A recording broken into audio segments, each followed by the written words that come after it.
हमें जो विष की फसल लहरा रही है उसे काटने के लिए आप सभी को लौटना होगा भैया। मेरे श्री राम और माता सीता का स्थान महल में है, यहाँ वन में नहीं भैया। मेरी विनती अस्वीकार मत कीजिए, मेरे साथ अयोध्या लौट चलिए भैया। तो रघुकुल का एक पुत्र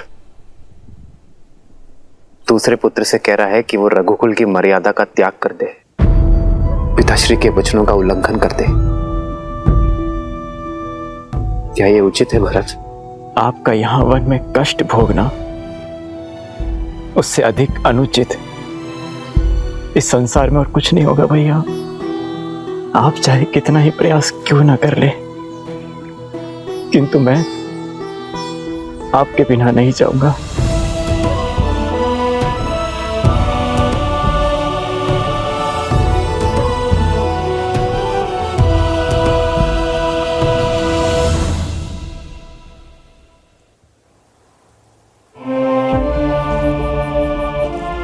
महाराज जनक, अब आप ही समझाइए अपने जमाता को। इस समस्या का समाधान केवल तर्क से लिया जा सकता है। कल प्रातःकाल सभा में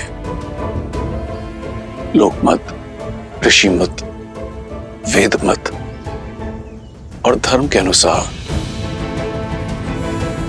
राम के अयोध्या लौटने का निर्णय लिया जाएगा। यह हमारा सौभाग्य है कि यह समस्या महाराज जनक की उपस्थिति में उत्पन्न हुई है। अब राजा और ऋषि होने के नाते कल सभा में इस धर्म संकट का धर्म संगत निर्णय महाराज जनक ही निकालेंगे।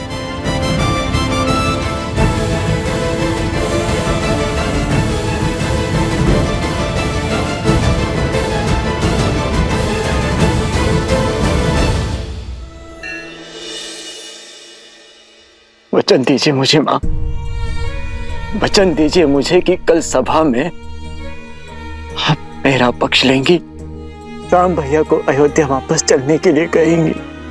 पिता की छाया के जाने के बाद पिता समान राम भैया की छाया से मुझे वंचित नहीं करेंगी मां, वचन दीजिए मुझे। मुझसे अधिक राम को तुम जानते हो, फिर भी हट कर रहे हो, भूल रहे हो कि मेरी हर बात की नीति संगत काट होगी उसके पास। जानता हूं मां, किंतु राम भैया को अपने साथ ले जाने का प्रयास अंत तक करूंगा मैं, अंत तक करूंगा मैं।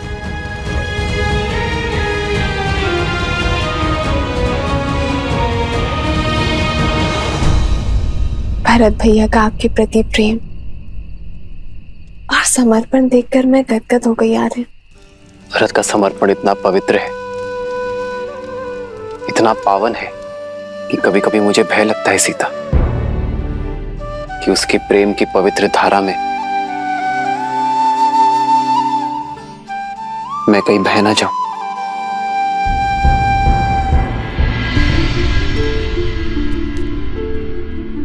गुरुदेव, मैं तो अपने श्री राम का एक तुच्छ दास हूं, और दास अपने स्वामी से आग्रह कर सकते हैं, उन्हें आदेश नहीं देते, किंतु आप गुरु हैं उनके, वो आपके आदेश को नहीं टाल सकते। गुरुदेव, इस भिक्षुक की झोली भर दीजिए। आप ही है जो मेरे राम भैया को मेरे साथ चलने के लिए कह सकते हैं, अयोध्या का गौरव लौटा सकते हैं। उनके बिना मेरे जीवन का अर्थ ही समाप्त हो जाएगा। यदि भैया मेरे साथ नहीं आए तो किस मुख से लौटूंगा मैं अयोध्या, किस मुख से लौटूंगा? तुम धन्य हो भरत, तुम धन्य हो। जिस प्रकार भक्त की निश्चल भक्ति के वश में आकर भगवान सृष्टि के नियम तोड़ देते हैं और विधि के विधान को बदल देते हैं, उसी प्रकार मैं भी कामना करूंगा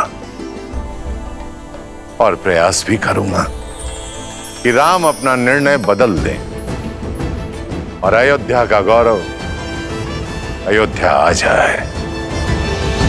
देवी, कल चित्रकूट में होने वाली सभा किसी एक समस्या के निवारण हेतु नहीं होगी, अपितु युगों युगों तक न्याय, धर्म, नीति, मर्यादा, प्रेम और त्याग को परिभाषित करेगी, संसार को संबंधों की गरिमा सिखाएगी। किंतु धर्म और कर्तव्य के इस महासमर में जनक किसका पक्ष लेंगे महादेव? उचित और अनुचित के बीच चयन करना तो बहुत सरल है, किंतु यहाँ तो हर कोई अपने अपने दृष्टिकोण से उचित है। दृष्टिकोण ही इस कथा को महागाथा बनाएगा देवी।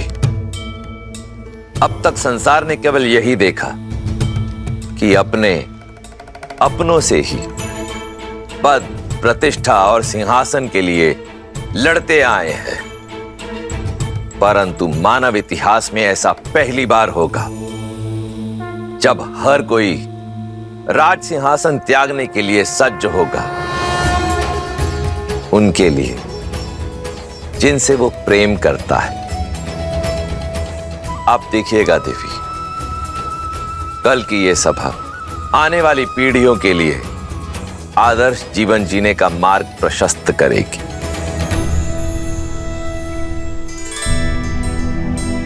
भैया, मैं और अयोध्या की संपूर्ण प्रजा गुरु वशिष्ठ और ऋषि जबाली के साथ आपसे पुनः अयोध्या लौटने की विनती करने आए हैं। अयोध्या पर कृपा करें भैया, हम सब पर कृपा करें। ये वनवासी का जीवन अब छोड़ दीजिए। माता सीता और मेरे प्रिय लक्ष्मण के साथ घर आ जाइए। अयोध्या का राजभार संभालिए भैया। जिनका तर्पण हमने कल किया है वो केवल हमारे पिताश्री नहीं है भरत, साक्षात धर्म है। और उनके पश्चात उनके धर्म का उत्तरदायित्व हम पर भी है। जो वचन उनके जीवित रहते निभाया वो उनके मरणोपरांत कैसे तोड़ दूं भरत?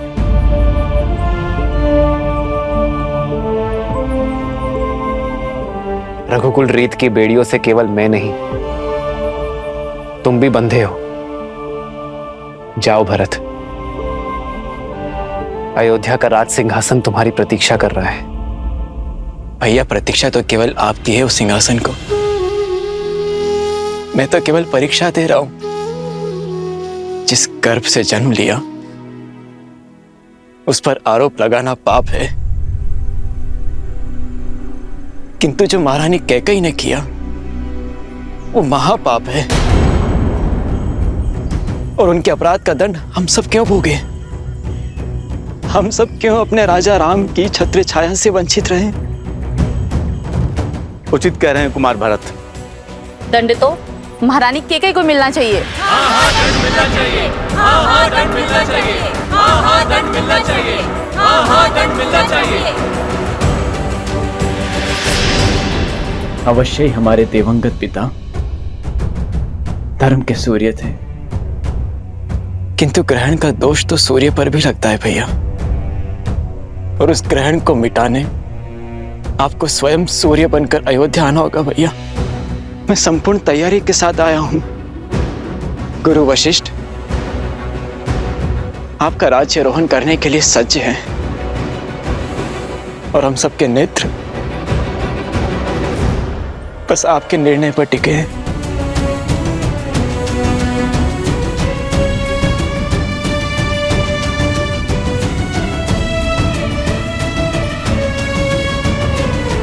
भरत, भ्रातृ प्रेम और समर्पण की पराकाष्ठा स्थापित की है तुमने,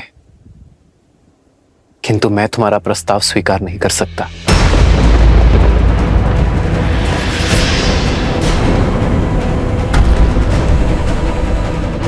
एक वचन मैं निभा रहा हूं तो दूसरा वचन तुम निभाओ भरत। अयोध्या की सेवा करो। मेरे भाग्य में तो संतों की सेवा का सुख और असुरों के आतंक का अंत करना है। मेरा मार्गदर्शक तो स्वयं धर्म है और मैं उसी के दिखाए पथ पर चलूंगा।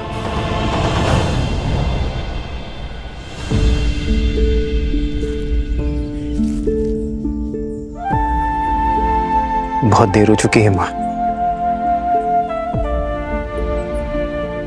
वचन वापस लेंगे किससे? उन पिताश्री से जो अब रहे ही नहीं। ये अधिकार भी केवल उन्हीं के पास था मां। मेरे अधिकार में तो केवल उनकी इच्छा का पालन करना है। आप ही बताइए मां, अयोध्या लौटकर मैं रघुकुल की रीत को धूमिल कैसे कर सकता हूं? किस राजा के वचन की बात कर रहे हो तुम राम? एक राजा के लिए राजधर्म ही सर्वोपरि होता है राम। तुम्हारे पिता महाराज दशरथ अपने अंतिम समय में एक स्त्री के मोह में आकर अपनी मति गंवा चुके थे। बुद्धि भ्रष्ट हो गई थी उनकी। उनके वचन को महत्व नहीं दिया जा सकता। ऋषि जबाली, आप भूल रहे कि महाराज दशरथ मेरे पिता भी हैं। आपका सम्मान करने का यह अर्थ नहीं कि मैं अपने पिताश्री के लिए अपमान सहूंगा। मेघों का काम है धरा पर अमृत बरसाना, और कई बार अतिवृष्टि हो जाने पर मेघों का दिया जल आकाश में उछाला नहीं जाता, उन्हें स्वीकार किया जाता है। ऋषि जबाली, जिनके धर्म और नीति परायणता की सौगंध स्वयं देवता भी खाते हैं, उनके प्रजा और पुत्र होने के नाते मैं उनके वचन को लज्जित नहीं करूंगा, अपना कर्तव्य निभाऊंगा। पुत्र धर्म की नहीं, राज धर्म की बात करो कुमार। अयोध्या को तुम्हारी आवश्यकता है, तुम्हारी प्रजा को तुम्हारी आस है। वचन निभाने की नीति के बदले अपनी प्रजा को आहुति मत दो। वचन से बड़ा राज्य होता है। राज्य, वचन से बड़ा यदि राज्य है तो उन पितामह हरिश्चंद्र को देव मानकर क्यों पूजा जाता है ऋषि जबाली, जिन्होंने अपना वचन निभाने के लिए अपना राज्य, अपनी पत्नी, यहां तक कि अपने पुत्र का भी त्याग कर दिया। उन्होंने काशी के शमशान में चिताओं के लिए लकड़ियां इकट्ठा करने का कार्य किया जिन्होंने, वो राजा ही क्या ऋषि जबाली, जो अपने मुख से निकले शब्दों का मोल ना समझे। यथा राजा तथा प्रजा, प्रजा राजा के परचिन्हों पर चलती है ऋषि जबाली। यदि मैंने अपना धर्म ना निभाया तो कल अयोध्या की प्रजा भी अधर्म के पथ पर चल निकलेगी। अपने वंश के लिए तुम्हारा समर्पण अविश्वसनीय है। राजा हरिश्चंद्र ने भी अपना दिया हुआ वचन निभाया था, अपने पिता का नहीं। वचन महाराज दशरथ ने दिए हैं, तुमने नहीं। सच्चा धर्म प्रजा की इच्छा में है और उन्हें केवल राम चाहिए। अब किसे चुनोगे, राम, धर्म या धर्म? ऋषि जबाली उचित कह रहे हैं, लौट जाइए राम। श्री राम को अयोध्या लौटना ही चाहिए। हाँ हाँ लौटना चाहिए, हाँ हाँ लौटना चाहिए, हाँ हाँ लौटना चाहिए, हाँ हाँ लौटना चाहिए।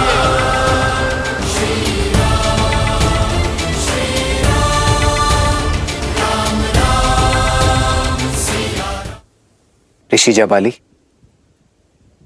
संतान तो आत्मज होती है, अर्थात अपने पिता की आत्मा का अंश होता है उसमें।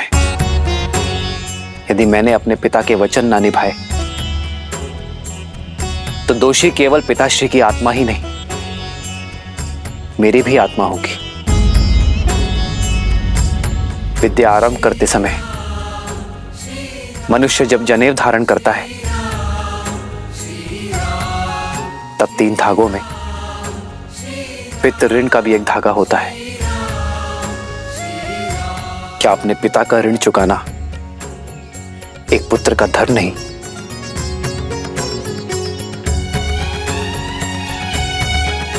उत्तर दीजिए ऋषि जवाली।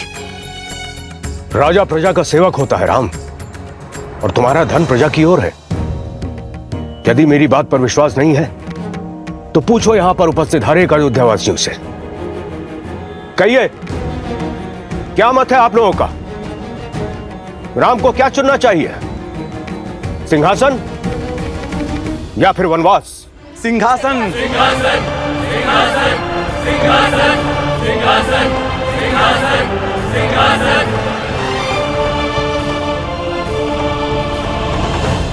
सिंहासन स्वीकार किया है ना मैंने, पुत्र धर्म का सिंहासन, ऋषियों के उद्धार का सिंहासन, मर्यादा का सिंहासन।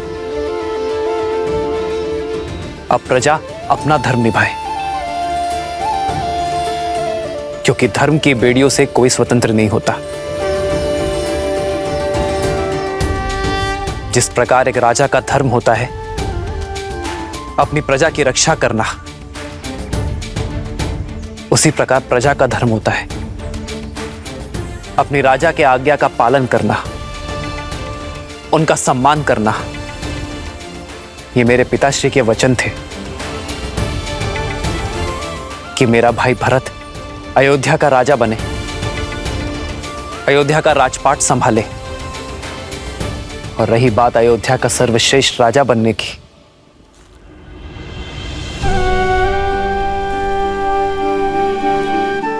तो अयोध्या तो क्या, जिस किसी भी नगरी में मेरे भरत जैसी पुण्यात्मा का राज होगा, वो स्थान स्वर्ग बन जाएगा। गुरु वशिष्ठ ने हम चारों को एक समान शिक्षा दी है ऋषि जवाली। हम चारों ही जन सेवा के लिए उपयुक्त हैं।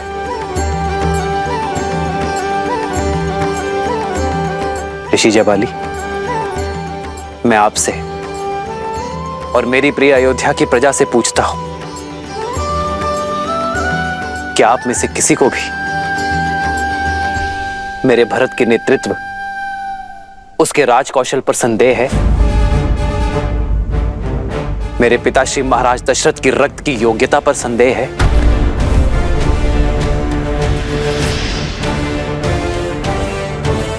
यदि आप में से कोई भी मुझे मेरे भरत की एक त्रुटि, एक दोष, एक अवगुण बता दे जिस कारण उसे अयोध्यापति नहीं बनना चाहिए, तो मैं इसी क्षण अयोध्या का राज सिंहासन संभालने के लिए सज्ज हूं।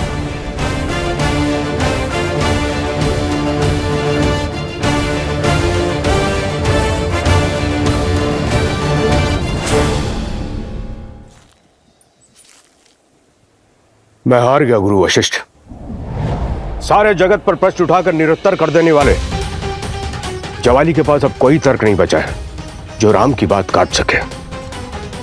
अब आप ही समझाइए इन्हें कि ये अपनी हट छोड़कर अपना राज्य संभालें।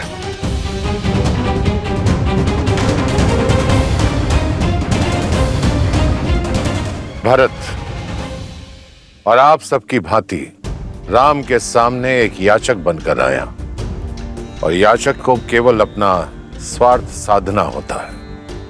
उसके लिए उचित अनुचित, धर्म अधर्म, न्याय अन्याय की रेखा धूमिल हो जाती है। इस पल मैं भी ये निर्णय करने में असमर्थ हूं। हम बहुत भाग्यशाली हैं कि हमारे बीच ज्ञानी प्रज्ञा उपस्थित है। मिथिला नरेश जनक, अब धर्म की लाज आपके हाथों में है। बताइए राजा जनक, क्या निर्णय है आपका?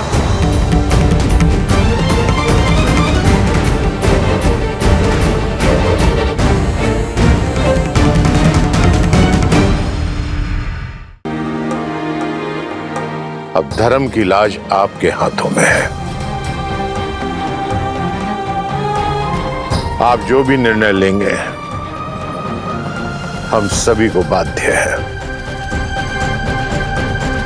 बोलो राम, क्या तुम्हें महाराज जनक का निर्णय स्वीकार होगा?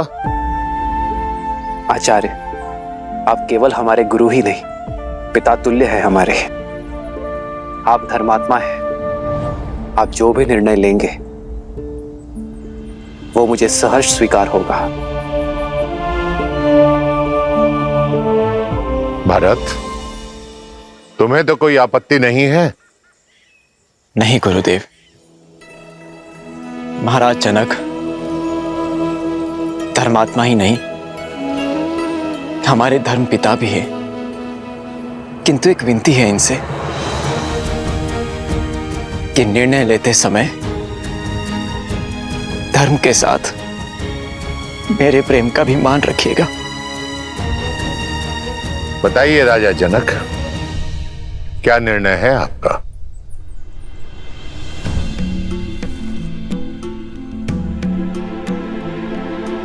कोई भी निर्णय लेने से पहले मैं अपने सौभाग्य को धन्यवाद देता हूं कि मुझे इस धर्म सभा में उपस्थित होने का अवसर मिला। एक और राम है जो धर्म और मर्यादा की प्रतीक है, तो दूसरी ओर भरत जो प्रेम और समर्पण की पराकाष्ठा है।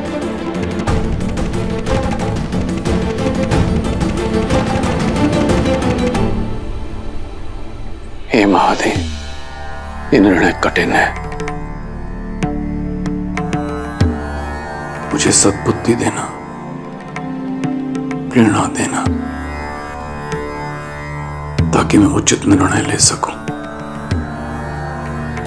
हर हर महादेव।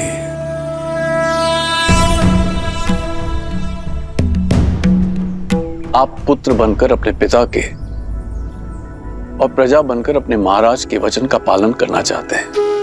आप धर्म के पथ पर हैं। शास्त्रों में भी कहा गया है, धर्मो रक्षति रक्षितः, अर्थात जो धर्म की रक्षा करता है धर्म उसकी रक्षा करता है। आप धर्म के पथ पर हैं। और भरत, आपके हृदय में अपने भाई के प्रति निश्चल प्रेम और भक्ति की वो प्रवाह है जिसके वेग से स्वयं भगवान विष्णु भी न बच सके, जिन्होंने अपने भक्त प्रहलाद को उनके पिता हिरण्यकश्यप के आतंक से बचाने के लिए अपनी माता के गर्भ से जन्म लेने की भी प्रतीक्षा नहीं की और सृष्टि के सारे नियमों को तोड़कर एक स्तंभ से नरसिंह के रूप में अवतरित होके अपने भक्त प्रहलाद की रक्षा की। ये कर्म ही धर्म पर निश्चल प्रेम की विजय का सूचक है। और आज जब एक पलड़े में राम का धर्म है और दूसरे पलड़े में भरत का प्रेम, तो मेरे विचार से आज भी प्रेम का पलड़ा ही भारी है। अतः विजय प्रेम की हुई, विजय भरत की हुई।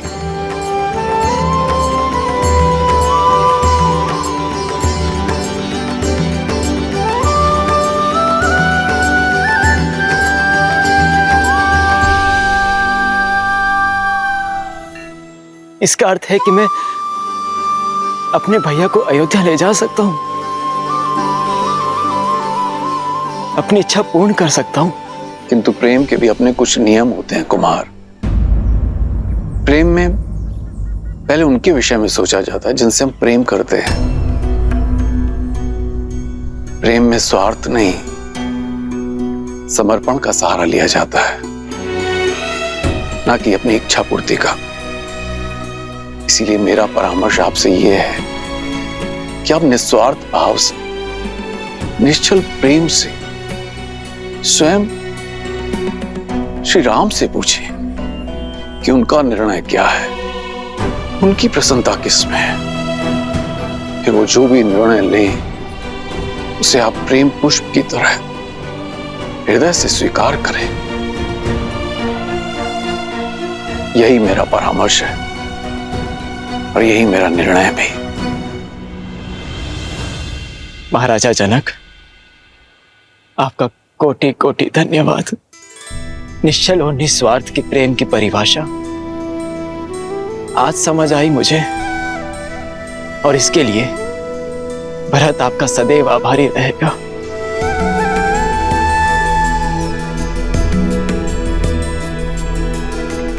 अब तक तो केवल अपने कर्तव्य और कीर्ति की समझ थी मुझे, किंतु उचित और अनुचित का बोध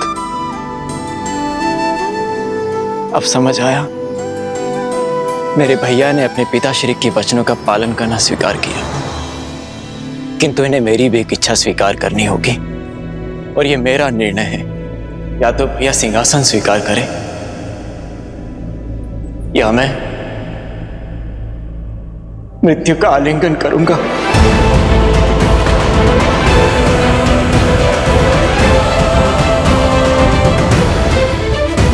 मेरे लिए इन पापों का यही दंड है कि 14 वर्षों तक आपके वियोग की असहनीय पीड़ा को मुझे सहना होगा भैया।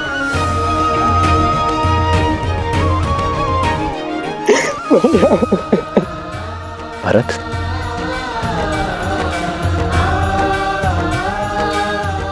क्या हृदय भी कभी शरीर से भिन्न होता है भरत?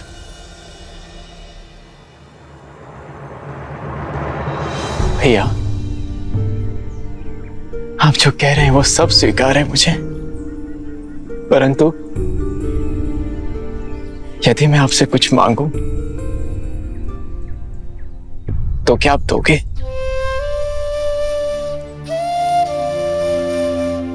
मेरे प्रिय भरत के लिए तो मेरे प्राण भी न्यौछावर है। बोलो भरत, क्या मांगना चाहते हो तुम? मुझे बस अपनी चरण पादुकाएं दे दीजिए।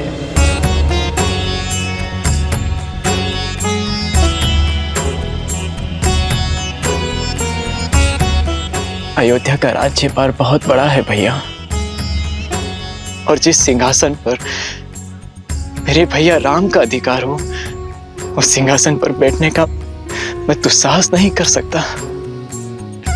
अयोध्या और अयोध्या का राज सिंहासन आपकी प्रतीक्षा करेंगे। प्रतीक्षा के इन क्षणों में आपकी चरण पादुका को राज सिंहासन पर रख अपना कर्तव्य निभाऊंगा।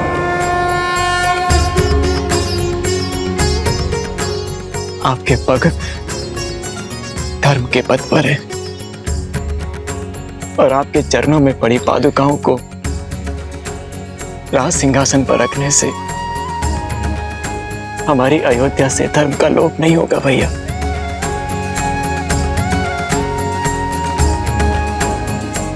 भरत, तुम्हारा ये भातृ प्रेम अमर रहेगा।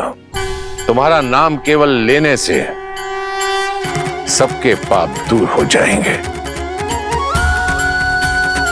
उनके मन से द्वेष, ईर्ष्या और लोभ की भावना हमेशा हमेशा के लिए समाप्त हो जाएगी।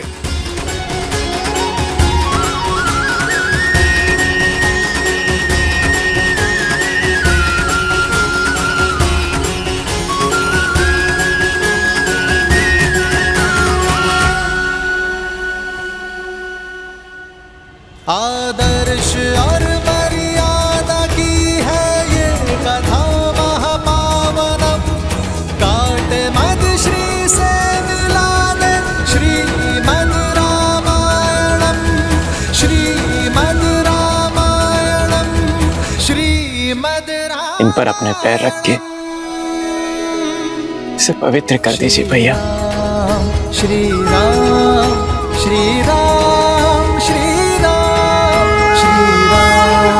श्री राम, श्री राम, श्री राम।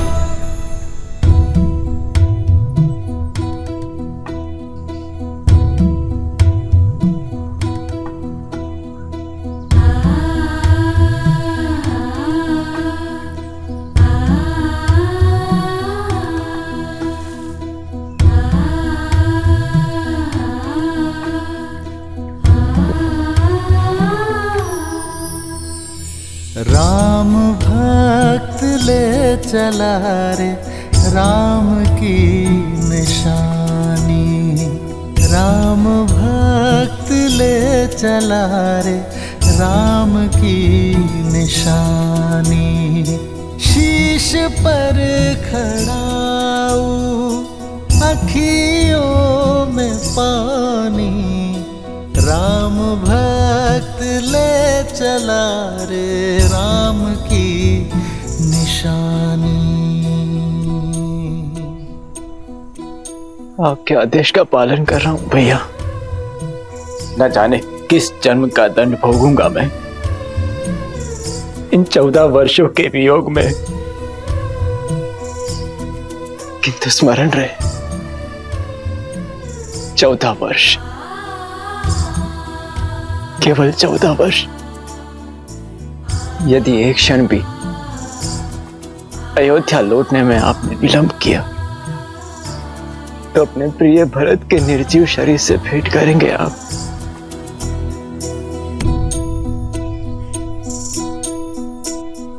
शीश खड़ाऊ ले चला ऐसे राम सिया जी संग हो जैसे। शीश खड़ाऊ ले चला ऐसे राम सिया जी संग हो जैसे। अब इनकी छाँव में रहेगी राजधानी, राम भक्त ले चला रे राम की निशानी, राम भक्त ले चला रे राम की निशानी।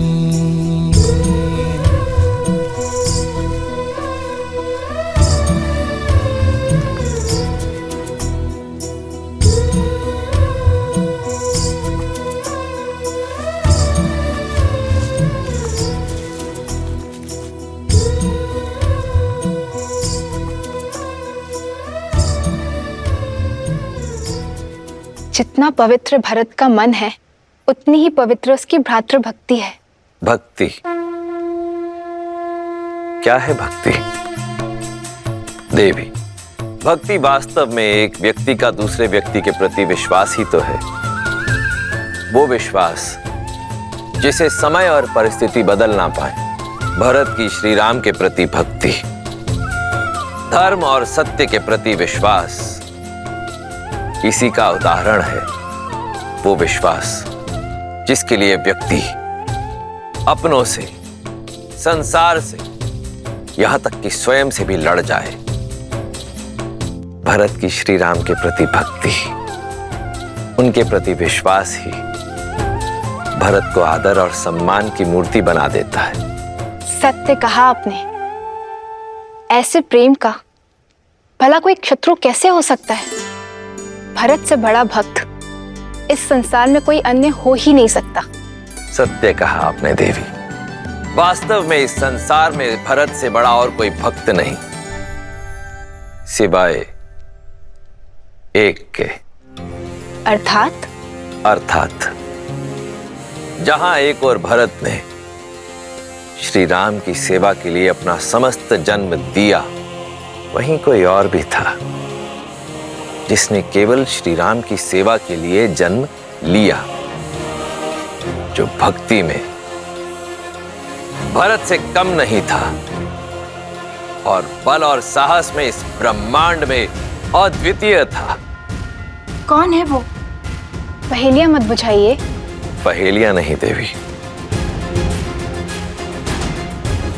यह सत्य है। भरत से बड़ा राम भक्त यदि कोई है तो वो केवल शिव है। और यही कारण है कि मेरे एकमात्र अंशावतार ने राम काल में ही धरती पर जन्म लिया, ताकि वो श्री राम और रावण की इस महान गाथा का अभिन्न अंग बन सके। अंश अवतार? हाँ देवी, मेरा अंशावतार, जिसे ये संसार कभी प्रेम से, कभी भय से, तो कभी भक्ति से, भिन्न भिन्न नामों से पुकारेगा। अंजनाद्री में जन्मे माता अंजनी के पुत्र अंजनेय, पवन सुत हनुमान, पवन सुत हनुमान। परंतु अभी मेरा यह अंशावतार कहीं प्रतीक्षारत है अपने प्रभु श्री राम से मिलन के लिए। जय महावीर हनुमान, जय जय पवन पुत्र हनुमान।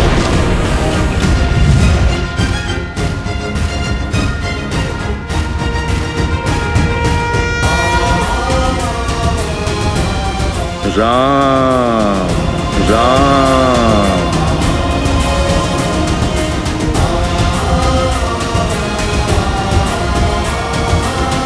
राम राम। बजरंग बली हनुमान, जय जय महाबली हनुमान। राम राम।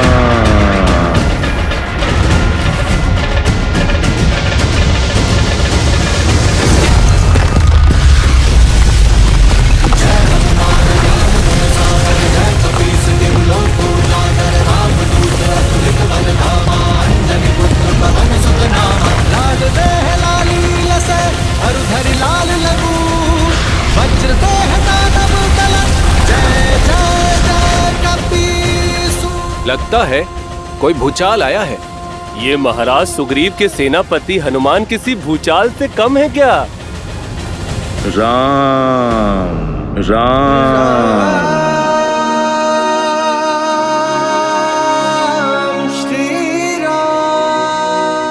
लगता है अपना सुध खो बैठे हैं हनुमान जी।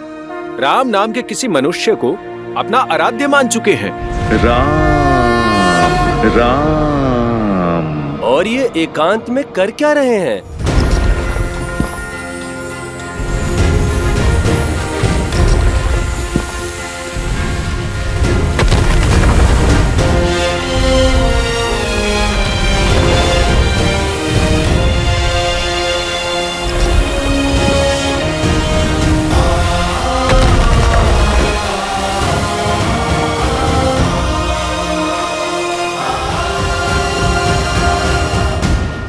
जाने राम नाम का जाप क्या क्या करवाएगा इनसे।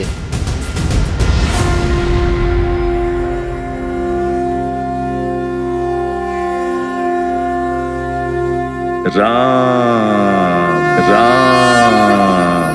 श्री गुरु चरण सरोज रज, निज मनु मुकुरु सुधारी। बरनउँ रघुबर बिमल जसु, जो दायकु फल चारी।